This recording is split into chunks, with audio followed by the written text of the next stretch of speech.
โอ้นี่กระปับตัวนี้นี่มาพี่น้องกำลังทำการเฮ็ดไก่อบเพือง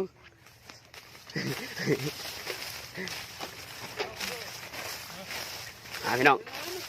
กำลังทำการขุด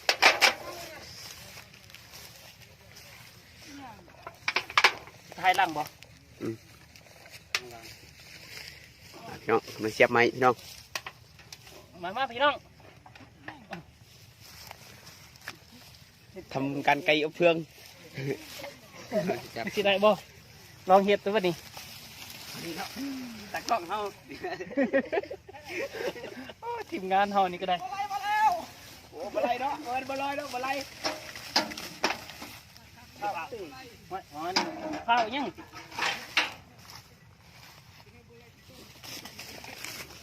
เอาอันนั้นก่อนกล้องเฮามันยังคอเนาะไม่ใช่มันคอยังจะตัดไม้ซะฉันสวัสดีพี่น้องมื้อนี้เราต้องกินไก่อบเฟืองเด้อพี่น้องเด้ออบไก่อบเฟืองนี่มื้อนี้ลองยึดลิขสิทธิ์ทางอาจารย์บ่ได้เพิ่นมื้อนี้ให้สิลองเฮ็ดมันสิได้บ่คืออาจารย์บ่ได้เพิ่นเนาะเด้อพี่น้องเด้อเห็นบ่พี่น้องอันนี้นี่ไก่สดๆนี่ดิบๆนี่สิลองเฮ็ดมันสิได้อยู่บ่พี่น้อง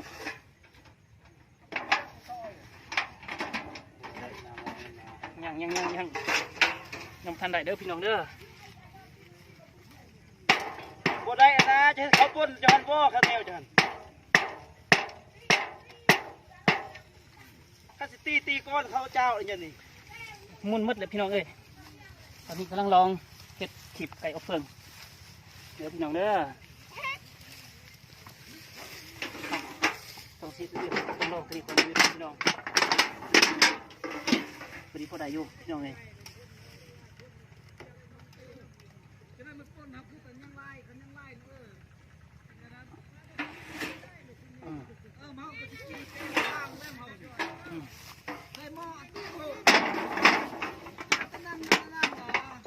เดี๋ยวพี่น้อง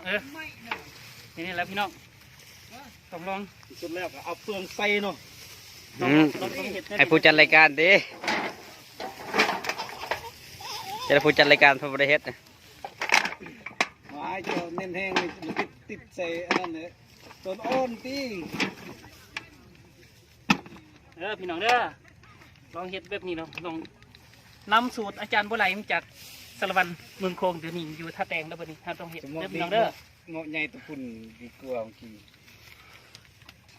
ต้องลองเห็นคนมาสีได้อยู่บ่ดีมันอันนั้นเจ้าโบอัดแน่นๆสิ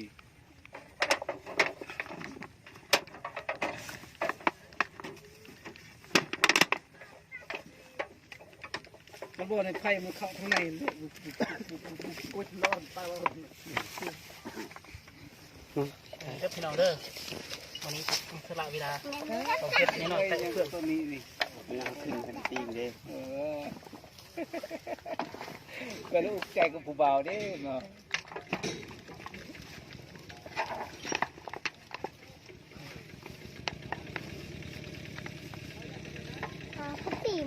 เต็ดเต้าอันนั้นใส่ตัวใหญ่กับตังใหญ่ได้ตัวนี้เนี่ยเขาเดียวมันกับไม่มดเลยนะเอาออกสำนัก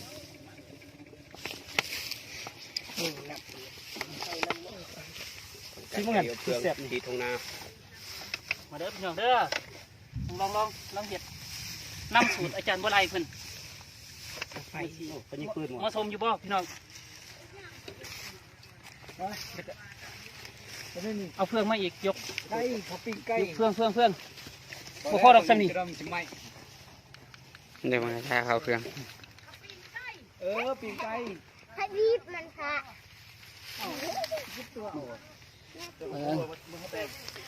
เด้อพี่น้องเด้อตอนนี้กำลังเห็ดไก่อบเฟืองพี่น้องกำลังเห็ดคลิปอยู่ตอนนี้ตั้งคลิปอยู่เด้อพี่น้องเด้อมีอย่างกาเบิ่งก็พอแล้วครับจึงค่อยเห็ดค่อยนึงเด้อพี่น้องเด้อ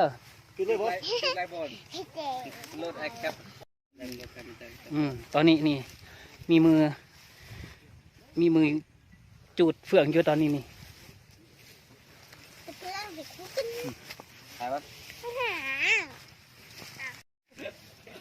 เดี๋ยวเด้อพี่น้องตอนนี้กำลังจูดไปแล้วเด้อพี่น้องเด้อกำลังลงมือต้องขออนุญาต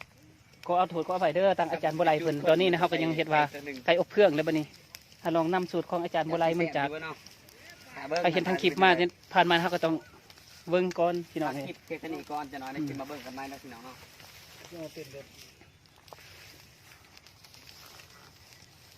อันนี้กำลังลองเบิ่งก่อนจะหน่อยเด้อพี่น้องเด้ออันนี้เบิ่งตอนสุกอีเด้อพี่น้องเด้อตัดเอาไปหน้ากันแบบนี้ปัดสุกที่ค่อยเด็ดกันอันนี้ตอนนี้พี่น้องเอ้ยกำลังว่าเฮ็ดคลิปตอนนี้นี่กำลังว่าสีเฮ็ดไก่อบเพื่องเนาะพี่น้องตอนนี้นี่จะว่าจะน้อยเขาสิกวดเบิ่งอีกว่าไก่เขามันสิสุกเป็นอยู่บ่อาสิพอได้อยู่บ่พอกินอยู่บ่พี่น้องถ้าบ่พอกินก็จงเบิ่งนำกันเด้อพี่น้องเด้อเนาะพี่น้องเนาะตอนนี้นี่ครับรอท่าก่อนจะประมาณ30 นาทีพี่น้องมื้อนี้เขาก็มีเฮ็ดคลิปเล็กๆน้อยๆสมบรรยากาศตอนนี้แล้วก็ตอนปั่นเขาวปั่นน้ำแน่อยู่ไห้อยู่นามื้อนี้ปั่นเขาวปั่นน้ำแล้วเขาก็ต้องสร้างสรรค์ความสุขความบันดาลใจของพี่น้องมื้อนี้ รุ่นกันเลยพี่น้องเอา มาดิพี่น้องลองเบิ่งก่อนพี่น้องเอ้ยทำไมมาเบิ่งก่อนมันสิรุ่นอยู่บ่พี่น้องถ้าก็ต้องเห็ดเดี๋ยวบ่าอันนี้แหละบ่าวบ้านนาผ้าพื้นเอาว่าตอนนี้ลอง ว่าจังไรวันนี้ ลองรุ่นก่อนพี่น้องเอ้ยมันสิได้อยู่บ่ ต้องสั่น ต้อง เลย เขี่ยก่อน ขึ้นเอา ต้องเขี่ยก่อนก็ซุ่มโอ้ยยันบ่สุกกูจักนี่ บุสุกแน่นอน บ่สุกเขาต้องค่อยเฮ็ดไปพี่น้องเอ้ยไปกันเอาผ้าเพมาผ้าเพ ต้องขึ้นเตอเสือมึง แค่เบ็ดเบิดเลยดอก โอ้พี่น้องอายออกเลยพี่น้องนะ โอ้ยพี่น้องเอ้ยเบิ่งเป็นอะไร ให้กล้องเห็นในตีฝั่งนี้ มานี่พี่กองเจ้าหันเนี่ยโอ้ย แค่เบ็ดนี่เบิดละแค่เบ็ดนี่เบิดละ เบิ่งเอาพี่น้อง โอ้แซ่บๆมือนี่พี่น้องแซ่บเลย โอ้ถึงพี่น้องลองเบิ่งดูพี่น้องคุณจะบอกพี่น้อง พี่น้อง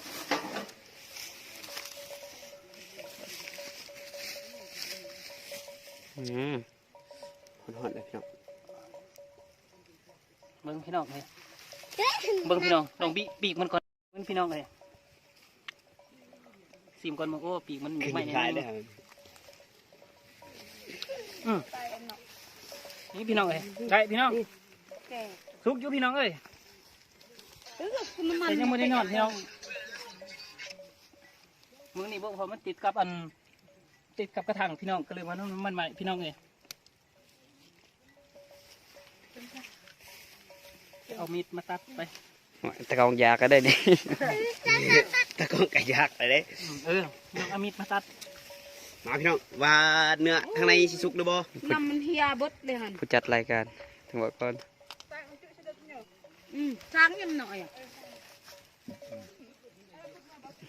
เอ้ยจืดเตียงเด้อเด้เอ้ยจืดเตียง ห่อนพี่น้องเลย จืดชาด้วยแม่ซอลเตอร์สูตร เบิ่งพี่น้องบิขาเป็นพี่น้อง หมดอิ่ม โอ้ย มีพี่น้อง ได้เหลืองพี่น้องนี่ให้มันเห็นตะกล่อง สำลาพี่น้องสำลา โอ้สนิทแซ่บ โอ้ย หอมๆเลย เห็นบ่พี่น้อง อื้อหือ คือน้ำลายเด้อพี่น้องเด้อมันนี่เนอะ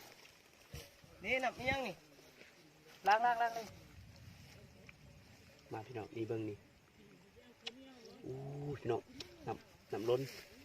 บ่แม่นน้ำล้นดอก นะพี่ น้ำคาไก่ พอแล้ว พี่น้อง บ่ล้างลาย โอ้พี่น้อง เบิ่ง พี่น้อง โอ้ยน้ำมันหล่นเลยพี่น้องเลยใส่เลยนะ เอาออกเลย เบิ่งพี่น้อง ปะลงเล็งๆเบิด2 แข่ง 2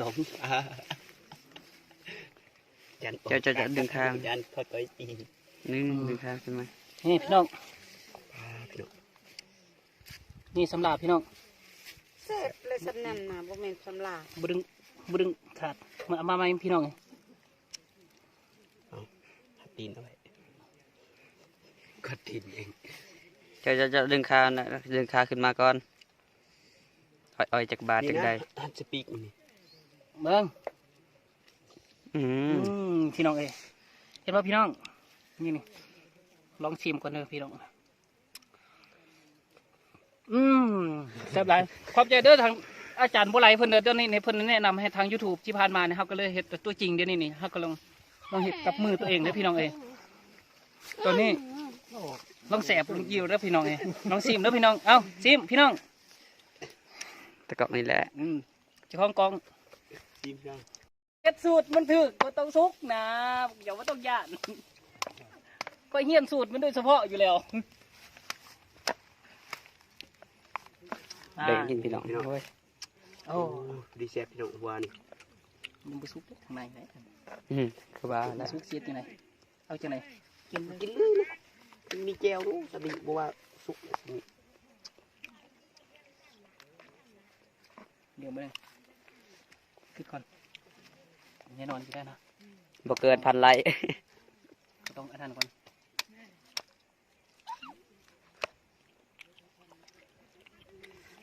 สะท้อนแดงๆเลยปะตัวแดงๆเลยเติม ไข่ฮอดใกล้ซีนเลย พี่น้อง บัดนี้ ซุ่มแซ่บๆมื้อนี้พี่น้องไอ้ใหญ่ลงทุนซื้อไก่ตัวหนึงพี่น้องนี่ สละเวลาเด้อพี่น้องเด้อมื้อนี้น้ำปั่นข้าวปั่นน้ำพี่น้องเอ้ยมือสุดท้ายปีนี้เดี๋ยวเบิ่งปีหน้าพุ่นจะสิเฮ็ดแนวใดพี่น้อง แต่ว่าปีนี้นะค กู รับ จะปัดมือก่อน เพียงสละเวลาไก่เฮาเพียงไปสุกสำลาแต่ว่าพอกินได้อยู่พี่น้องเอ้ยเพียงสนิเด้อพี่น้องเด้อ ตะกอกเฮ็ดเวียกปัดมือก็ได้บ่นี่ ปาดนะมา นี่พี่น้องเอ้ยเฮาก็สละเวลาที่เฮ็ดคลิปมาจักหน้อยหนึงแต่ว่า สำลา กับบ่หลายพี่น้องแต่ว่าเฮาลองนำสูตรของทางอาจารย์บัวไหลเพิ่นอยู่กับเมืองโค้งพี่น้องเอ้ยแต่ว่าเฮานำสูตรจาก YouTube ของเพิ่นเฮาก็เคยติดตามเคยเบิ่งนะพี่น้องแต่ว่าเฮาลองเฮ็ดตามที่หลายๆคนเคยว่าแชร์ YouTube เพิ่นพี่น้องเฮาก็ต้องเห็นว่าแบบนี้แล้วก็ทางเพจของอาจารย์บัวไหลเพิ่นเฮาก็ต้องเฮ็ดอยู่นั่นพี่น้องแต่ตอนนี้เฮาก็ต้องลองสูตรของอาจารย์บัวไหลมันก็ถึกแล้วนะได้แล้วบัดนี้มันก็ถึกอยู่แล้ว กินไก่ก่อน แซ่บ พี่น้องเด้อ ๆตะกอกละลายไหลเลยพี่น้อง เอามือต่อ จบคลิปดิ จบ พอจบคลิปว่าจะได้จบคลิปบ่มีกดไลค์กดแชร์ ฝากกดไลค์กดแชร์กดติดตามกดกระดิ่งจุดเพื่อการติด จะ ตา ตั ม ดคลิปก่อนนี่เราเขาที่บุญเอาเรามาอย่างนั้น เอาไปจบเสร็จแล้ว ฝนตก เป๊ะเลยมันดูทุกคนเดี๋ยวคือว่าตำรานี่กินได้ให้กินกับเราเนี่ย กินไก่ตัวนึง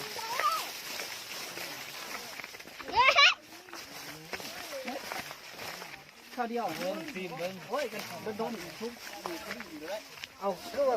ไปปงก่อนเลยเอาปีก ทางหัวหน้าผู้ซิม นี่ใส่มันสิสุกหน่อยแดง ข้ามโอ้ปะตำลังนะ กินน้ำลัง ตำรา บึงหันอีก นี่ตัวซุกนี่นะกินนะนี่ซุกมากิน ไปเลย มาไอ้ไอ้บง เรื่องทาง มาพี่ของแก้มเฮาอยู่พี่ ตัวนี้แหละ เราอยู่หันของแก้มอยู่พี่ แบ่งกันได้เป็นตะกอกยิบ ไปทางนั้นนะ ตะกอกยิบแบ่งกันกินกิน มาดิเบาขึ้นเอาให้พ่อเทะเฮ็ดคลิปตัวนี้คลิปทางเด้อตัวนี้เด้อนี่จะเป็นน้องไอ้นี่ วิญญาณจะจับแขนจับได้ มาโค้งนี่บอสคักตัว พี่น้องมา ทดลองเฮ็ดคืออาจารย์บุไรคนก็เลยว่าได้อยู่คัดเจกันคือเขาเดียว ไก่คือเป็นไก่แน่นอนหนึ่ง มันจังสุก มันทำหมดแดงดีเลยซีบอ สำลาพอดีละสำลาอาจารย์บุไรเพิ่นว่าสำลาเพิ่นน่ะไปมา กินไก่กินเหล้า เดี๋ยวเราก็สั่งไม่กระเทามาเพื่อกันยันเรามาให้ มาพี่น้องตอนนี้มี ยังบ่ทันสุกสำเร็จ เราปั่นข้าวปั่นน้ำแล้วเลยพี่น้อง แบ่งตะกองกินกี่หมอนกัน กินไก่บัดนี้เตรียมเหล้าบัดนี้พี่น้องเลยตอนนี้พี่น้อง มาลูกสำหรับตัวมันใหม่ตอนนั้นสุกอยู่ แซ่บตัวนะ ก็ดีเราได้นี่กระทักตัวนั้นนี่ เอาเลย กินที่ไหน เนาะให้กินน้ำลังกินตัวนี้เนาะ ก็ดีอยู่ได้ใจกินเกือบก็ได้ มันลังอ่ะมันเสร็จแล้วครับเจ้าแนวตัวสิ้นกูดูมันบ่สุก จับมันไปกิ ต้ น มเอาตัวแรก ซื้อปลาหมึกเริ่มลงขึ้นเฮ็ดกินปลาหมึกเฮ็ดคือ มาเด้อพี่น้องแซ่บๆมื้อนี้ แต่กระดูกบ่สุก ก็ดูดูคือว่ามันสิมันบ่เด้อก่อนเด้อ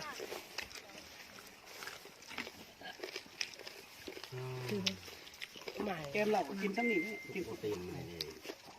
ทำลาคือกันหมด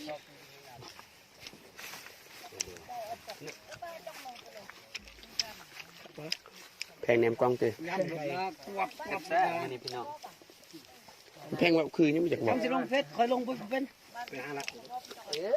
ถืออยู่ตัวครับแต่ว่าคนบ่ใส่ใจก็เด็กน้อยก่อนนะขอบ่มักกัน เอาพี่น้องสองคนที่เฮ็ดไก่อบเพื่อง บ่มักไทยน่ะยังบ่ นี่แหละ เบิ่งในฟิล์มคอยนำโทรศัพท์คอยฮู้คอยน้อยจะเสียหมู่มักลงเฟซใส่เครื่องบอกเครื่องแบบหมู่ลงบ่คอยบ่มัก